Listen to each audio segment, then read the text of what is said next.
கர்த்தர் நல்லவர், அவர் கிருபை என்றும் உள்ளது. ஆண்டவராகிய இயேசு கிறிஸ்துவின் நாமத்தினால் உங்கள் ஒவ்வொருவருக்கும் அன்பின் வாழ்த்துக்கள். இன்று மார்ச் 19ஆம் தேதி புதன்கிழமை. பிரியமானவர்களே, இந்த நாள் உங்களுக்கு சமாதானமான ஆசீர்வாதமான நாளாக இருப்பதாக. இன்றைக்கு நாம் தியானிக்கும் வசனம் யாத்திராகமம் 20வது அதிகாரம் 24வது வசனத்தின் பின்பகுதி. நான் என் நாமத்தை பிரஸ்தாபப்படுத்தும் எந்த ஸ்தானத்திலும் உன்னிடத்தில் வந்து உன்னை ஆசீர்வதிப்பேன். இங்கு தேவன் சொல்லுகின்றார், என் நாமத்தை பிரஸ்தாபம் படுத்தும் எந்த ஸ்தானத்திலும் நான் வந்து உன்னை ஆசீர்வதிப்பேன் என்று சொல்லுகிறார். எவ்வளோ பெரிய கிருபை பாருங்க, எவ்வளோ பெரிய பாக்கியம், இது எவ்வளோ பெரிய வார்த்தை. யோசித்து பாருங்க. சர்வ வல்லமையுள்ள தேவன், அந்த சராசரங்களையும் சிருஷ்டித்தவர், அவர் சொல்றாரு, என் நாமத்தை மட்டும் நீங்க பிரஸ்தாபம் பண்ணினீங்கன்னா, நீங்க எங்க பிரஸ்தாபம் பண்றீங்களோ, எந்த இடத்துல வச்சு என்னைய பிரஸ்தாபம் பண்றீங்களோ, நாங்க வந்துருவேன். நாங்க வந்து என்ன செய்வாராம், நம்மை ஆசீர்வதிப்பேன் என்று சொல்லுகின்றார். எந்த ஸ்தானமா இருந்தாலும், எந்த இடமா இருந்தாலும், எந்த ஊரா இருந்தாலும், எந்த தேசமா இருந்தாலும் சரி, நீங்க வீட்டில இருந்து நீங்க கர்த்தரை மகிமைப்படுத்தினாலும் சரி, அல்ல வெளியில இருந்து எந்த இடத்திற்கு சென்றிருக்கிற இடத்துல நீங்க அவருடைய நாமத்தை மகிமைப்படுத்தினாலும், பிரஸ்தாபம் பண்ணினாலும், அவருக்கு சாட்சி சொல்றீங்க, அவர் உங்க வாழ்க்கையில செய்த நன்மைகளை சொல்லி அவருடைய நாமத்தை பிரஸ்தாபம் பண்றீங்க, அங்க வந்துருவாரு, உங்களை ஆசீர்வதிக்க வந்து விடுவார். ஆலயத்தில் வைத்து கர்த்தரை நாம் தொழுது கொள்ளுகின்றோம், நம்மை ஆராதிக்கின்றோம், அவரை உயர்த்துகின்றோம், அவரை பாடுகின்றோம், அங்கே பிரஸ்தாபம் பண்ணுகின்றோம். எல்லா ஜனங்களும் சேர்ந்து, பரிசுத்தவான்கள் எல்லாரும் சேர்ந்து நம்ம அவரை பிரஸ்தாபப்படுத்துகின்றோம் அல்லவா. அந்த இடத்துல நிச்சயமா வந்துடுறாரு. வந்து நிச்சயமா கர்த்தர் ஒவ்வொருவரையும் ஆசீர்வதிக்கிறார் என்று பார்க்கின்றோம்.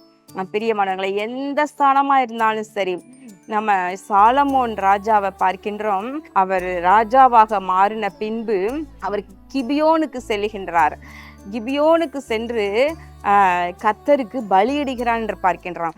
1 ராஜாக்கள் 3வது அதிகாரத்துல எழுதப்பட்டிருக்குது, ராஜா பலியிட கிபியோனுக்கு போனான். அது பெரிய மேடையா இருந்தது. அந்த பலிபீடத்தின் மேல் சாலமோன் 1000 சர்வாங்க தகன பலிகளை செலுத்தினான். கிபியோனிலே கர்த்தர் சாலமோனுக்கு ராத்திரியிலே சொப்பனத்திலே தரிசனமாகி, நீ விரும்புகிறது என்னிடத்தில் கேள் என்று தேவன் சொன்னார். சாலமோன் எங்க போய் பலியிடுறாராம்? கிபியோனுக்கு போறாரு. கிபியோன்ல அந்த பலி செலுத்துகிற மேடை பெரிய மேடையாக இருந்திருக்கிறது. அங்கு 1000 சர்வாங்க தகன பலிகளை கர்த்தருக்கு செலுத்துகின்றார்.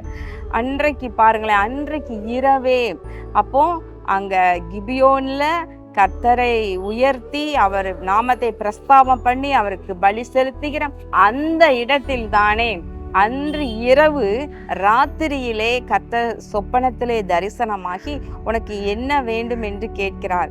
பிரியமானவர்களே, கேட்பதோடு மாத்திரமல்ல, சாலமோன் கேட்ட ஞானத்தை கொடுத்ததோடு கேளாத எல்லா நன்மைகளையும், ஐஸ்வர்யத்தையும், கனத்தையும், மகிமையும் கொடுத்தார் என்று பார்க்கின்றோம்.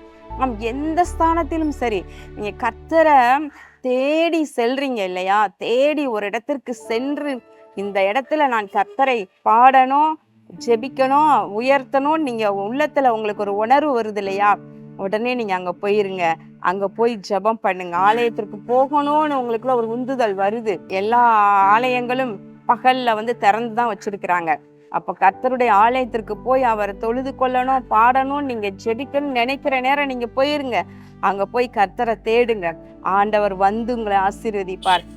இல்லை, என்னால வெளியில போகவே முடியல அப்படின்னா, உங்க வீட்டுல ஒரு அமைதியான இடத்தை தெரிந்தெடுத்து கொண்டு உங்க வீட்டுல நீங்க அமர்ந்து கர்த்தரை மகிமைப்படுத்துங்க, பிரஸ்தாபம் பண்ணுங்க.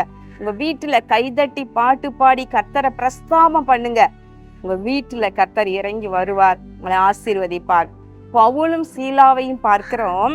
அவர்களை சிறைச்சாலையில அடைச்சு வச்சிருக்கிறாங்க. சிறைச்சாலையில அடைச்சு வச்சு அவங்க கை கால்களை தொழுமரத்துல கட்டி போட்டிருக்கிறாங்க. அங்க அவங்க என்ன பண்றாங்களாம், கர்த்தரை மகிமைப்படுத்துறாங்க, பாடல் பாடி ஸ்தோத்திரம் பண்றாங்க என்று பார்க்கின்றோம். அப்போ அங்கேயும் கர்த்தர் வந்துடுறாரு. சிறைச்சாலையிலையும் கர்த்தர் வந்து அவர்களை விடுவிக்கிறார் என்று பார்க்கின்றோம். அவர்களை மட்டுமல்ல, அங்கு சுற்றி இருந்து கட்டப்பட்டவர்களை எல்லாம் விடுவிக்கிறார் என்று பார்க்கின்றோம்.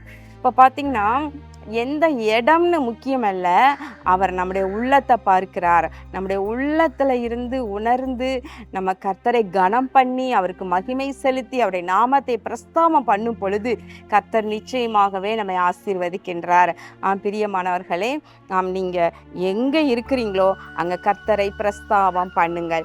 கண்களை மூடி ஜெபம் பண்ணுவோமா?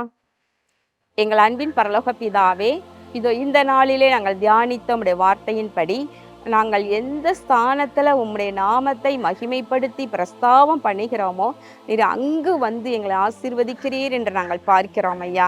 தகப்பனே, இதோ உம்முடைய பிள்ளைகள் ஆண்டவரே இப்பொழுதும் இதை புரிந்து கொண்டவர்களாக ஆண்டவரை எந்த இடத்திலும் உம்மை மகிமைப்படுத்த உம்மை பிரஸ்தாபம் பண்ண உடைய பிள்ளைகளுக்கு அனுகிரகம் செய்வீராக, அவர்களை ஆசீர்வதிப்பீராக. ஆண்டவராகிய இயேசு கிறிஸ்துவின் நாமத்தினாலே இந்த ஜெபத்தை ஏறெடுக்கின்றேன் நல்ல பிதாவே, ஆமேன். பிரியமானவர்களே, கர்த்தர் உங்களை ஆசீர்வதிப்பாராக. ஆமேன்.